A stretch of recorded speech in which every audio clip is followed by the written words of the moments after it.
Halo semuanya, salam sejahtera. Pada pertemuan kali ini kita akan membahas mengenai teks persuasi. Apa sih teks persuasi itu?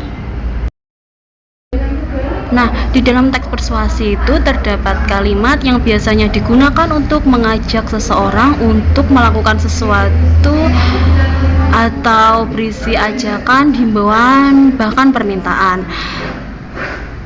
Teks persuasi memiliki ciri-ciri bersifat mengajak, menggunakan tanda seru, biasanya digunakan untuk slogan atau papan iklan, serta menggunakan kata yang bersifat mengajak. Kata yang mengajak itu seperti ayo, mari, dan lain sebagainya. Dapat dipahami? Jenis teks persuasi, ada teks persuasi politik, yaitu teks yang digunakan dalam bidang politik atau kenegaraan. Teks persuasi pendidikan adalah teks yang digunakan dalam bidang pendidikan. Selanjutnya, teks persuasi advertensi atau iklan adalah teks yang memperkenalkan suatu produk tertentu. Yang terakhir adalah teks persuasif propaganda, yaitu teks yang digunakan untuk menyampaikan informasi, biasanya digunakan dalam suatu kampanye.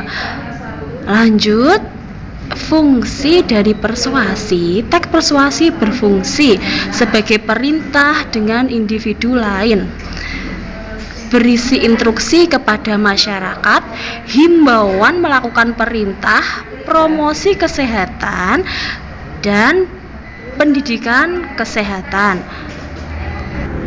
Langkah-langkah dalam menyusun teks persuasif: yang pertama, kalian harus menentukan topik. Yang kedua, mengumpulkan data. Yang ketiga, menyusun kerangka. Dan selanjutnya adalah mengembangkan kerangka. Contoh teks persuasi: pertama, buang sampah pada tempatnya, matikan HP ketika sholat, dilarang berisik. Itu adalah beberapa contoh. Kalian bisa mengembangkan contoh sesuai dengan lingkungan kalian.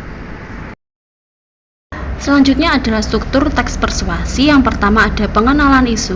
Di dalam pengenalan isu itu berisi pengantar atau awalan pada teks yang mengenalkan isu atau permasalahan yang akan dibahas pada teks.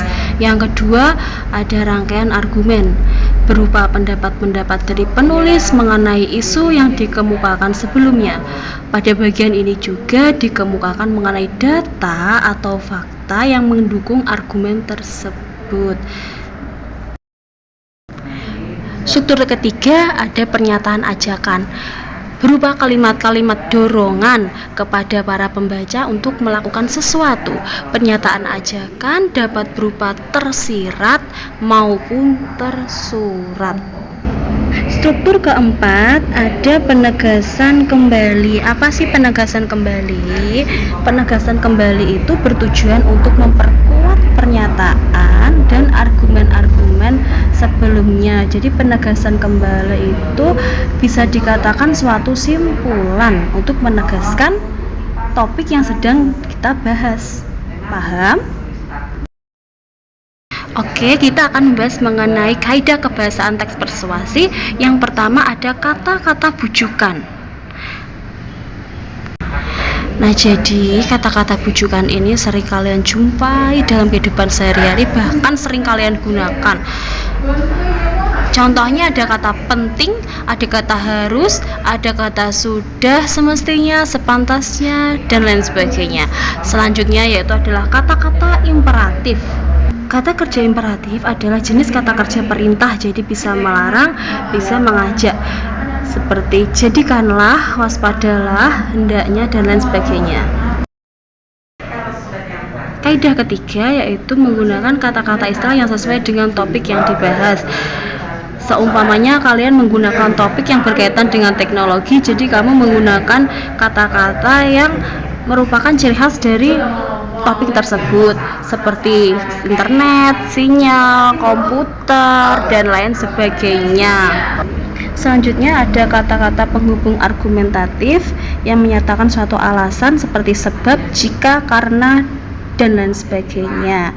Dapat dipahami ya? Berikut adalah contoh teks persuasi beserta pemaparan strukturnya yang berjudul Buanglah Sampah Pada Tempatnya. Struktur yang pertama yaitu pengenalan isu. Saya bacakan, sampah merupakan isu yang cukup meresahkan di Indonesia. Rasanya masih terlalu banyak sampah kecil berserakan di sekitar kita. Terkadang banyak orang menyepelekan bahwa sampah kecil itu tanpa mengetahui dampak yang akan ditimbulkannya. Sekecil apapun sampah, sampah ya sampah. Sampah yang kita buang di mana saja tidak akan hilang sendiri. Apalagi jika sampah tersebut merupakan sampah anorganik atau sampah yang tidak dapat diuraikan oleh tanah. Namun, bukan berarti kita dapat membuang sampah organik kemana saja. Sampah terurai tetap tidak akan menghilang secara instan. Membuang sampah di mana saja tetap beresiko mengundang penyakit yang tidak diinginkan. Belum lagi dampak langsung yang membuat kita tidak nyaman. Baunya akan sampai ke hidung kita juga yang membuangnya. Sebelum mengeluh, keluhkanlah diri sendiri yang tidak membuang sampah ke tempatnya.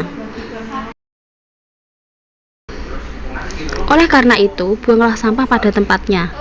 Sesederhana itu, maka berbagai dampak negatifnya akan terhindarkan. Hargailah orang-orang yang selama ini berjasa menjaga kebersihan. Mereka bangun dan bekerja jauh lebih awal dari kita. Kedinginan, kelelahan, karena ulah kita yang membuang sampah sembarangan. Menghargai mereka sama dengan kita menghargai diri sendiri, karena saat kita membuang sampah sembarangan, kita akan menjadi pribadi yang kotor seperti sampah itu sendiri. Mari buanglah sampah pada tempatnya dan jagalah kebersihan. Baiklah, selanjutnya adalah tugas buatlah teks persuasi berdasarkan kasus di lingkungan sekitarmu. Tugas ini bisa kalian selesaikan setelah PTS ya. Terima kasih.